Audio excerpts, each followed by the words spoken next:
যুদ্ধে পাহাড়ীয় ফুটবল খেলার প্রশিক্ষণ নিচ্ছেন গাজার একদল অদম্য নারী। ঠিক এই অবিশ্বাস্য সিনেমাটিক দৃশ্যর দেখা মিলেছে সেন্ট্রাল গাজার দেহির আল বালা এলাকায়। এমনই এক প্রতিবেদন প্রকাশ করেছে আনাদোলু এজেন্সি। ভিডিওটিতে দেখা যায় এক পায়ে ক্রাচে ভর দিয়ে ফুটবল মাঠ দাফিয়ে বেড়াচ্ছেন নারীরা।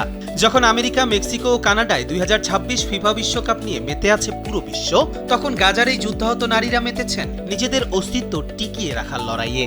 ছোট্ট একটি মাঠে ক্রাচে ভর করেই তারা বল পাস দিচ্ছেন, নিখুঁত শট নিচ্ছেন আর কঠোর অনুশীলন করছেন।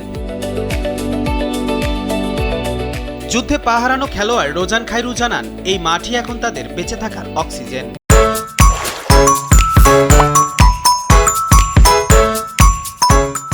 রোজানের ভাষায় মাঠে এলে আক্ষরিক অর্থেই তার প্রাণ ফিরে আসে। 1.5 ঘন্টার অনুশীলনে সে যুদ্ধ, সব কষ্ট আর নিজের চোটের কথাও ভুলে যান। পরিবারের সাথে বসে ব্রাজিলের খেলা দেখা রোজানের স্বপ্ন। একদিন গ্যালারিতে বসে বিশ্বকাপ ফুটবল উপভোগ করতে চান তিনি।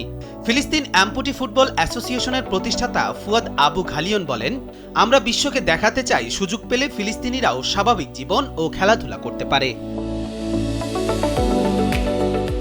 গাজার ক্রীড়াঙ্গনে যুদ্ধের আঘাত অত্যন্ত নির্মম। গত কয়েক বছরে 1007 জন ক্রীড়াবিদ ও সংগঠক প্রাণ হারিয়েছেন।